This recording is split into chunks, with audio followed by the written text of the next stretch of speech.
नमस्कार। आप देख रहे हैं स्पेशल कवरेज न्यूज और मैं हूं आपके साथ शिव कुमार मिश्रा। बंगाल चुनाव पर इतने सवालिया निशान लग रहे हैं कि लोग सोचने पर मजबूर हैं, क्या बंगाल में चुनाव फेयर होगा? और इस सब को लेकर देश के चर्चित अधिवक्ता कपिल सिब्बल यानी पूर्व केंद्रीय मंत्री और मौजूदा राज्यसभा सांसद सबूत लेकर मैदान में कूद गए हैं कि प्रधानमंत्री नरेंद्र मोदी जी, गृह मंत्री अमित शाह जी, मुख्य चुनाव आयुक्त ज्ञानेश कुमार जी, जवाब दे दीजिए कि ये सब किस आधार पर हो रहा है। प्रधानमंत्री ने सरकारी चैनलों का प्रयोग किया चुनाव आचार संहिता के दौरान। उन्होंने ट्रेन के जरिए ये जो लोग पहुंच रहे हैं, इन्हें बीजेपी के कार्यकर्ता हरी झंडी दिखा रहे हैं सभी राज्यों से, ये किस आधार पर? पहले भी उन्होंने हरियाणा से जब ट्रेन चली थी बिहार के लिए, तब भी उन्होंने बड़ी ताकत से सवाल उठाया था, लेकिन चुनाव आयोग ने उन सवालों का जवाब देना भी उचित नहीं समझा। क्या कपिल सिब्बल के इन सबूतों के सामने कोई भी संवैधानिक संस्था जवाब देने के लिए सामने आएगी? क्या ये जो एंकर हैं, जो झालमुड़ी प्रतियोगिता कर रहे हैं, क्या ये कपिल सिब्बल के सवाल भारत की सरकार, भारत के गृह मंत्रालय, भारत के मुख्य चुनाव आयुक्त से करने की हिमाकत करेंगे, या फिर चुनाव बीजेपी को जिताने के उस मर्म में सम्मिलित रहेंगे जो पिछले 12 साल से इस देश की जनता के साथ गुनाह करते चले आ रहे हैं? पूरी प्रेस कॉन्फ्रेंस आपको सुनवाऊंगा, उससे पहले आपसे गुजारिश है, चैनल को सब्सक्राइब करिए, बेल आइकॉन बटन दबाइए और इस वीडियो को लाइक शेयर करना मत भूलिए। अगर ये लाइक शेयर नहीं करोगे तो जनता तक इन सरकारों के गुमराह करने की असली सच्ची कहानी सामने नहीं जाएगी। ये तभी जाएगी जब वीडियो आप आगे बढ़ाएंगे। तो सुन लीजिए क्या कहा इस तेज तर्रार अधिवक्ता कपिल सिब्बल ने। पश्चिम बंगाल में हर 100 लोग रह रहे हैं ना, उसमें एक सीएपीएफ का बंदा तैनात है।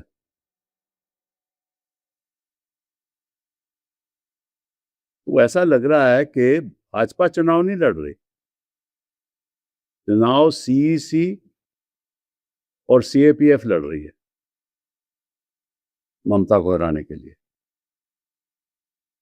आपने कभी देखा किसी भी चुनाव में? हिंदुस्तान का इतिहास देख लीजिए, किसी चुनाव में ऐसा हुआ?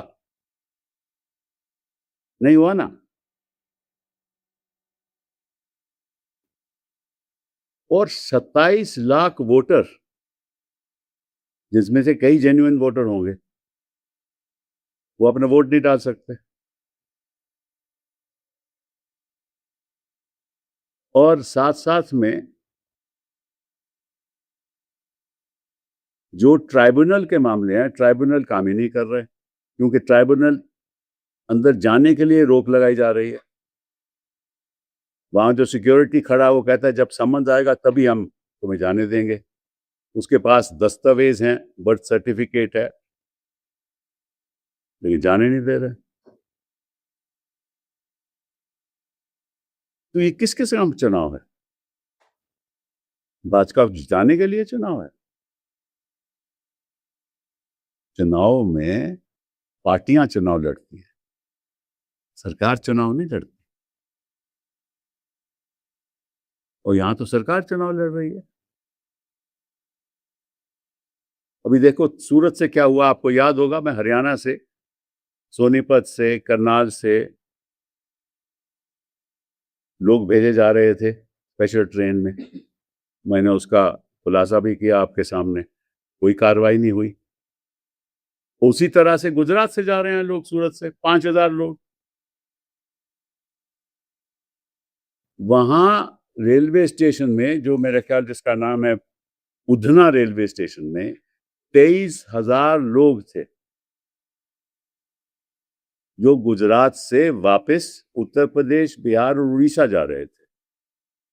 वहां तो बेटन चार्ज हो गया फोर्स का, उनके लिए ट्रेनें नहीं चली, लेकिन ये स्पेशल ट्रेन 5000 लोग की चली। और ये स्टेट मशीनरी है ना, अगर रेलवे विभाग भाजपा के लोगों को स्पेशल ट्रेन में भेज रहा है तो अपने आप में violation of code of conduct है, लेकिन कौन सुनेगा? इलेक्शन कमीशन तो इनका वैसे ही चुनाव लड़ रही है, तो इलेक्शन कमीशन तो सुनेगा नहीं और कोर्ट में कोई जा नहीं सकता।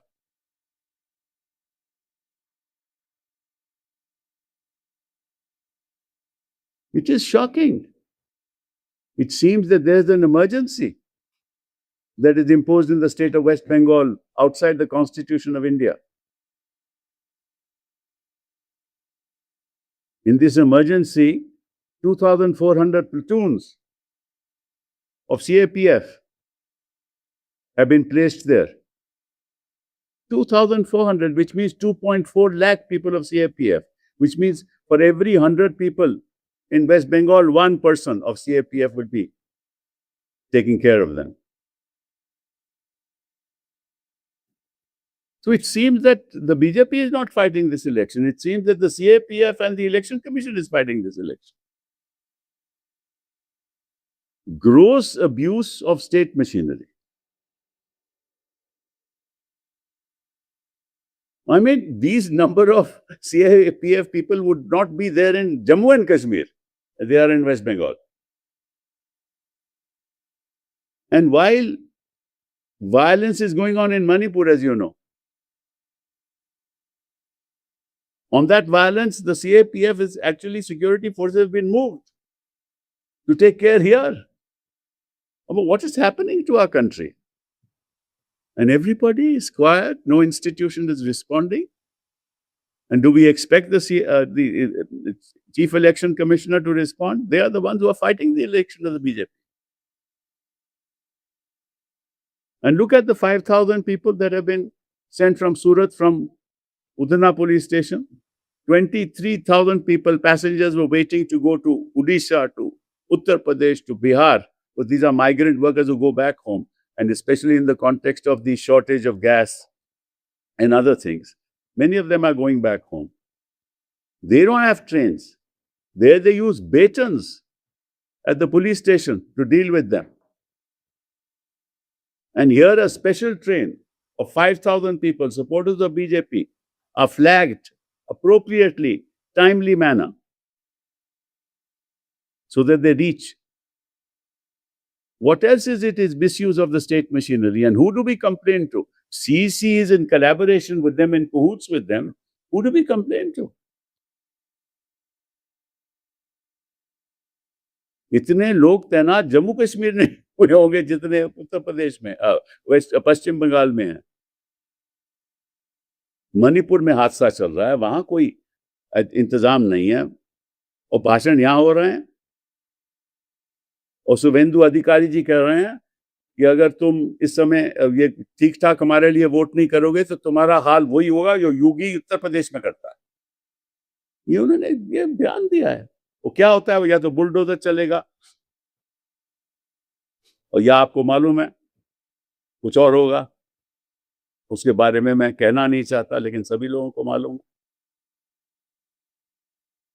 I mean, Subhinder Adhikari is saying shamelessly that if you vote for TMC and if you're going to make us not win this election, then what will happen to you is the way Yogi Adityanath deals with you. Deals with people in Uttar Pradesh. Either bulldozer or, you know what I mean. You all know that. And look at the bhashan. हमारा home minister कहता है, दीदी ओ दीदी, what is this the way to conduct yourself? You're the home minister of the country. You're organizing the CAPF, you're organizing all this. The home defense minister, home minister, prime minister, everybody is there. All other ministers are there. Chief ministers are there. And the kind of भाषण they are giving is unbelievable.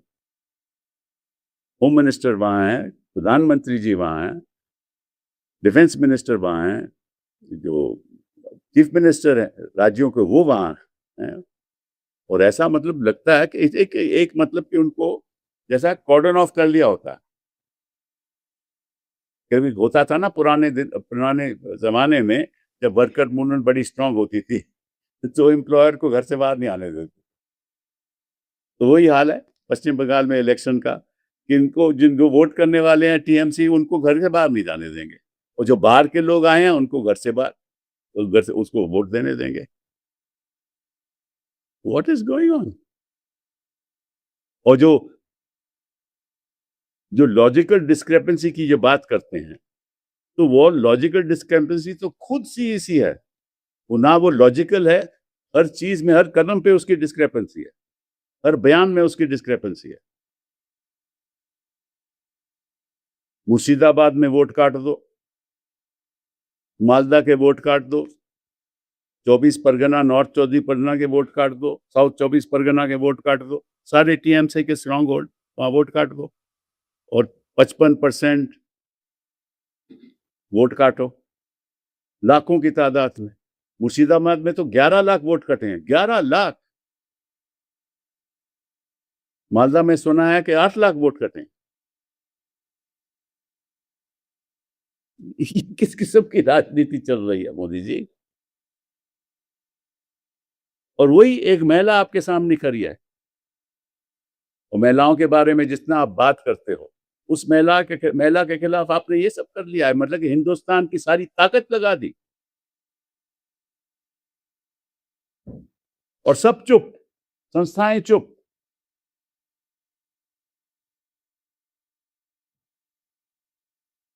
ये बहुत ही खतरनाक बात है लोकतंत्र के लिए।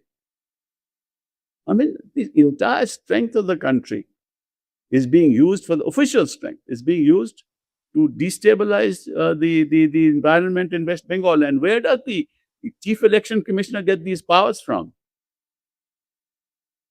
483 officers have been transferred. 483 officers. 483 लोगों की ट्रांसफर हुई है।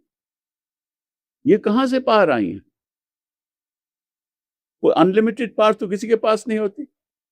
कोई ऐसा अधिकारी है या कोई ऐसा मिनिस्टर है या प्राइम मिनिस्टर भी है, किसी की अनलिमिटेड पावर हो, किसी कोई सीमा ना हो पावर की? There is nobody in this country which has unlimited power. And what are you using? Logical discrepancies. In other words, if there is a less than 15 years age difference between the father and the voter, delete it. It is more than 50 years age difference, delete it. And all this is done through AI. Incidentally, there is no inspection. All this is done through AI. अगर voter का और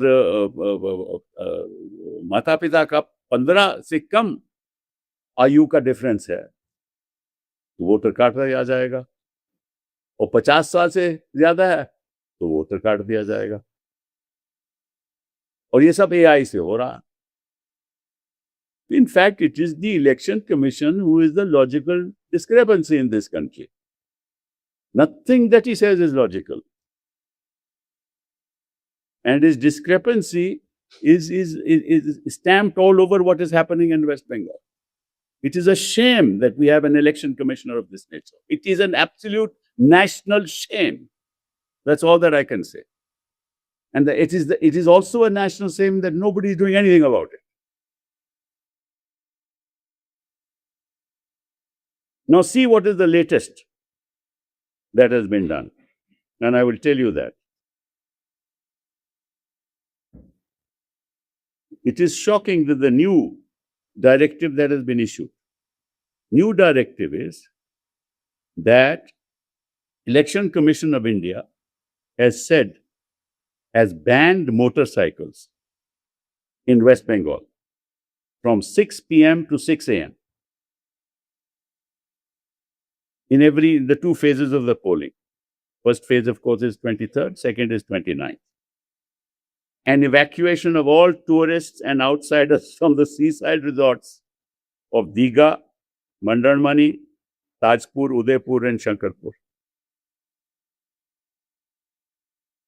Now, if a young girl wants to travel on a motorcycle with her boyfriend, can't do it. Is this part of ECI's power, Election Commission of India's power, that you prevent fundamental rights of people?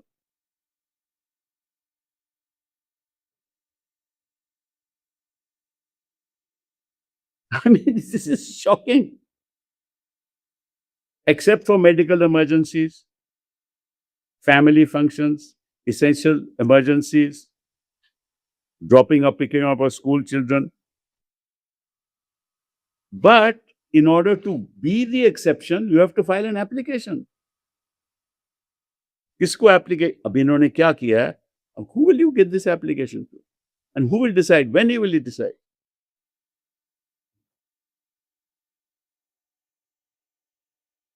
अब अभी आदेश किया है election commission of India ने कि शाम को 6 बजे लेकर सुबह 6 बजे तक कोई मोटरसाइकिल 2 लोगों के साथ नहीं रहेगा, एक ही पिलियन कोई नहीं होगा, उसके पास सब पीछे बैठेगा नहीं।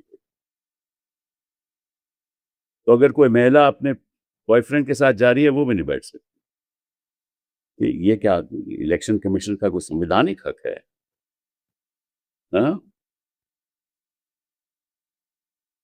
और इसमें कोई एक्सेप्शंस भी हैं कि भाई कोई मेडिकल इमरजेंसी हो तो आपको परमिशन लेनी पड़ेगी, एग्जेम्पशन लेनी पड़ेगी, कोई बच्चों को स्कूल छोड़ना तो एग्जेम्पशन लेनी पड़ेगी, कोई फैमिली फंक्शन हो तो एग्जेम्पशन लेनी पड़ेगी। और लेकिन वो एग्जेम्पशन तो लिखित रूप में होगी। वो कौन फैसला करेगा, कब फैसला हुआ, किसको लिखित में आता है, नहीं आता। देहात का कोई जाना चाहता है, 2 लोग जाने चाहते हैं तो नहीं जा सकते। और जो साथ साथ में ये भी लिखा है कि टूरिस्ट रिजॉर्ट्स जो हैं, सी साइड रिजॉर्ट्स हैं, दीघा में, मंडरमणि में, ताजपुर में, उदयपुर में, शंकरपुर में, वो सब इवैक्यूएट हो जाएंगे, वो जाना पड़ेगा। तो ये कोई संविधान में कोई ऐसा लिखित है कि आप लोगों के संवैधानिक हक दखल अंदाजी करो? ये कौन सी पावर हुई? What is this kind of power under Article 324 of the Constitution? Article 324 की ये कौन सी पावर हुई? और साथ साथ में ये पहली बार हुआ है, कभी पहले नहीं हुआ।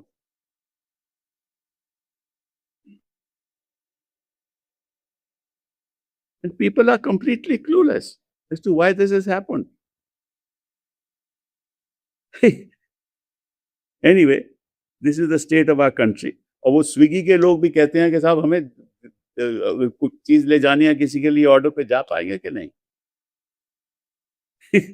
जोमाटा के लोग भी कहते हैं कि क्या होगा, हमारा धंधे का क्या होगा? तो इनका तो धंधा इलेक्शन जीतना है ना, ये इनका धंधा है, ये इलेक्शन नहीं है। It is their vocation to make sure that CAPFs, it is the chief election commissioner's vocation to make sure that the BJP somehow wins this election. Couple of things more and then I have done. These are very interesting.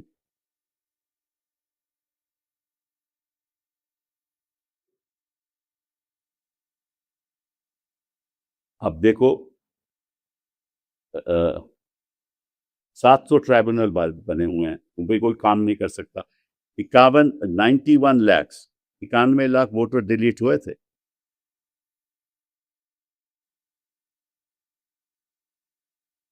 91 lakh voter, जिसमें से 60 लाख बचे, उसमें 55% को vote देने दिया।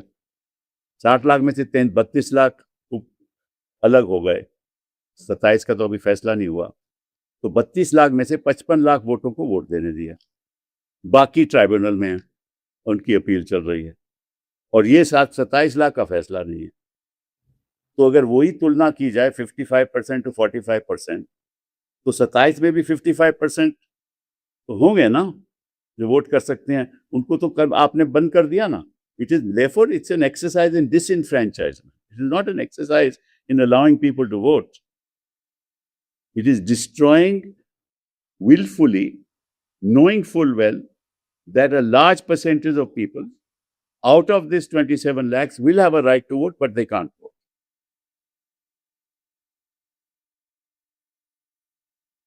I mean, what is happening? I mean, people like, ठीक है, आप सड़कों के नाम चेंज कर दो, लेकिन इतिहास में भाषण तो नहीं चेंज करो। अब योगी जी के भाषण ने कहा है कि विवेकानंद ने कहा था कि आप खून दोगे तो मैं आजादी दूंगा। वो विवेकानंद ने कहा ही नहीं था, ये तो सुभाष चंद्र बोस जी ने कहा था। अब इनको इतिहास का नहीं मालूम, इनको संविधान का नहीं मालूम, इनको बुलडोजर चलाने का सब कुछ मालूम है। किसी का वोट काटना है, कैसे काटना है, सीआरपीएफ का कैसा इस्तेमाल करना है, वो सब मालूम है। फ्रॉडलेंट तरीके से चुनाव जीतना, वो मालूम है। ये उनका पेशा है। ये पेशा उन्होंने हरियाणा में भी अपनाया, ये महाराष्ट्र में भी अपनाया, बिहार में भी अपनाया और पश्चिम बंगाल में। बट पश्चिम बंगाल तो हद कर दी ना, क्योंकि लॉजिकल डिस्क्रेपेंसी ना बिहार में इस्तेमाल हुई, ना पहले इस्तेमाल हुई, तो पहली बार इस्तेमाल हुई।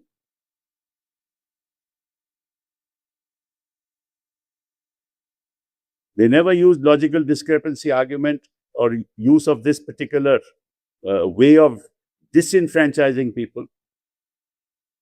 Either in Haryana or in Maharashtra or in Bihar, they're using it for the first time here. And for what purpose? And Yogi Adityanath, he makes a speech. And he says that Vivekanand ji said that if you give me your blood, I will give you freedom. You can change the name of streets, you can change the syllabi of children's books. I can understand that, but don't at least change, the historic events in history. It was never said by Vivekanand. It was said by Subhash Chandra Bose ji. But Yogi Adityanath only knows one thing, not history,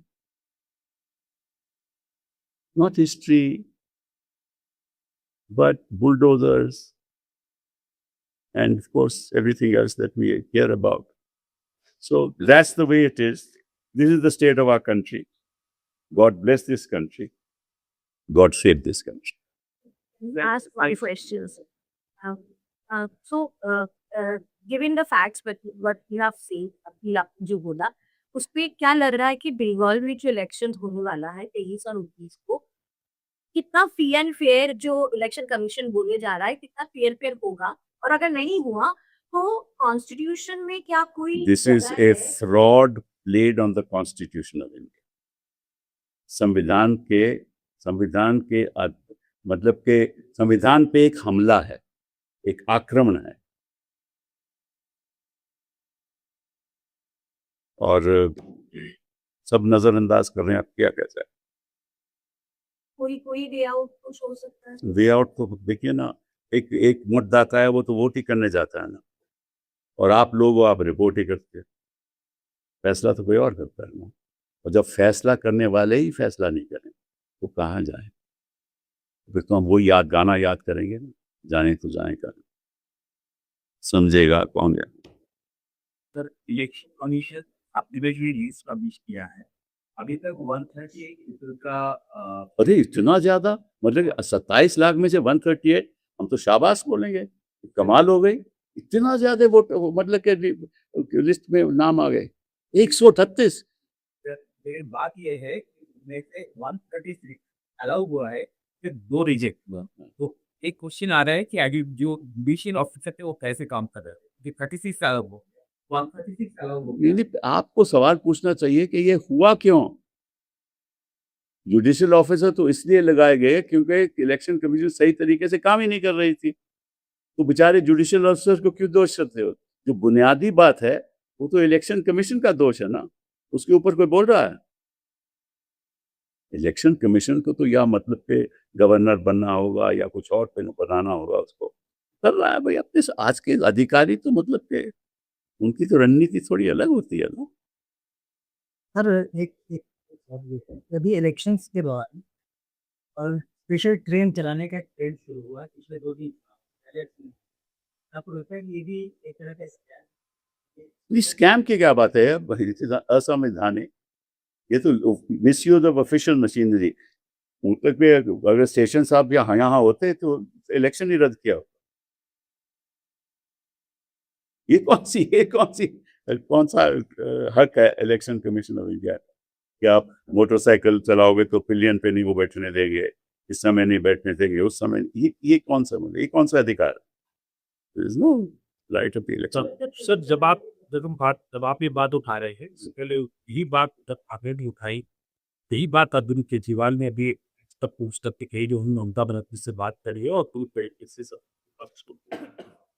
तो क्या कोई विपक्ष की साधा रणनीति बननी चाहिए इस पे? क्योंकि जिस तरीके से ऐसा यानी वोट काटे गए और पिछले चुनावों के अंदर बीजेपी और टीएमसी के बीच में कई सीटों पे विनिंग डिफरेंस जो था 10 से 15,000 का ही, और जो वोट डिलीट हुए हैं ऐड भी हुए हैं, जो ऐड भी हुए हैं। जी, जो ऐड हुए हैं और डिलीट हुए हैं, उस तरीके का नंबर उस पे चुनाव पे असर पड़ेगा क्या? और क्या कोई जॉइंट अपोजिशन की कोई जॉइंट स्ट्रैटेजी होनी चाहिए इसके ऊपर, जो आगे इस चीज पे भी देखिए ऐसा है कि भाई इस समय तो मैं नहीं कह सकता, लेकिन इतना ही मुझे जो फीडबैक हमें मिल रहा है कि डिस्पाइट ऑल दिस ममता जीतेगी, महिला जीतेगी, और जो महिलाओं पे आक्रमण करते हैं वो हारेंगे। सर एक और सवाल था कि कल राज्यसभा में नेता विपक्ष और कांग्रेस अध्यक्ष मल्लिकार्जुन खड़गे ने प्रधानमंत्री को आतंकी कहा। हालांकि उसके बाद उन्होंने सफाई दी, लेकिन बीजेपी अब मान रही है कि चुनाव आयोग उसके ऊपर एक्शन ले, और आज कई केंद्रीय मंत्री उसमें निर्मला सीतारमन ये शामिल है, तो आज चुनाव आयोग पे जाकर गुहार लगाई है कि मल्लिकार्जुन खड़गे के खिलाफ एक्शन होना चाहिए, क्योंकि उन्होंने प्रधानमंत्री का इंसल्ट किया है और उनको साफ तौर पर आता है। कैसे एक्शन होना चाहिए वो तो किसी डिसाइड करेगा। और कई और बयान जो विपक्ष के लोगों सत्ता पक्ष के लोगों के आए हैं और उन पे कोई ध्यान करेगा। इसलिए इन्होंने तो अब सफाई दे दी है कि कहा था, मैंने तो बोला ही नहीं था। मैंने क्या बोला था कि जो आपकी ईडी है, जो सीबीआई है, वो एक ऐसी ऑर्गेनाइजेशन है जो लोग पे टेरर फैला रहे हैं, ये उन्होंने बोला था, ये एक्सप्लेनेशन दी थी। तो इसमें क्या एक्शन लेने का सवाल है? ये देखो ऐसा है ना, इनको मालूम है कि ईसीआई इनके पॉकेट में, जो ये चाहेंगे ईसीआई करेगा, और इनके खिलाफ ईसीआई कुछ करेगा नहीं। तो ये भी एक राजनीतिक मुद्दा बन रहा है। जो प्रधानमंत्री ने एड्रेस किया नेशन को, उसको लेके विपक्ष की तरफ से कांग्रेस के साथ सांसद ने पुलिस का मोशन जो है मूव किया है। ये तो ऐसा है ना कि जो मेंबर ऑफ पार्लियामेंट है उसकी प्रिविलेज है टू मूव द मोशन, लेकिन जो प्रिविलेज मोशन है वो कहाँ इस पे कुछ कार्रवाई होगी? आपको मालूम है। अब सवाल पैसे पूछते हो, जवाब आपको मालूम होता है। Thank you. आपने सुना कपिल सिब्बल जी ने क्या कहा? कपिल सिब्बल उठा रहे हैं सवाल, बंगाल के चुनाव में मचाए बवाल, और इस सब को पीछे आपका क्या है ख्याल? हमें कमेंट में जरूर बताइए, हमें आपके उत्तर की प्रतीक्षा रहेगी।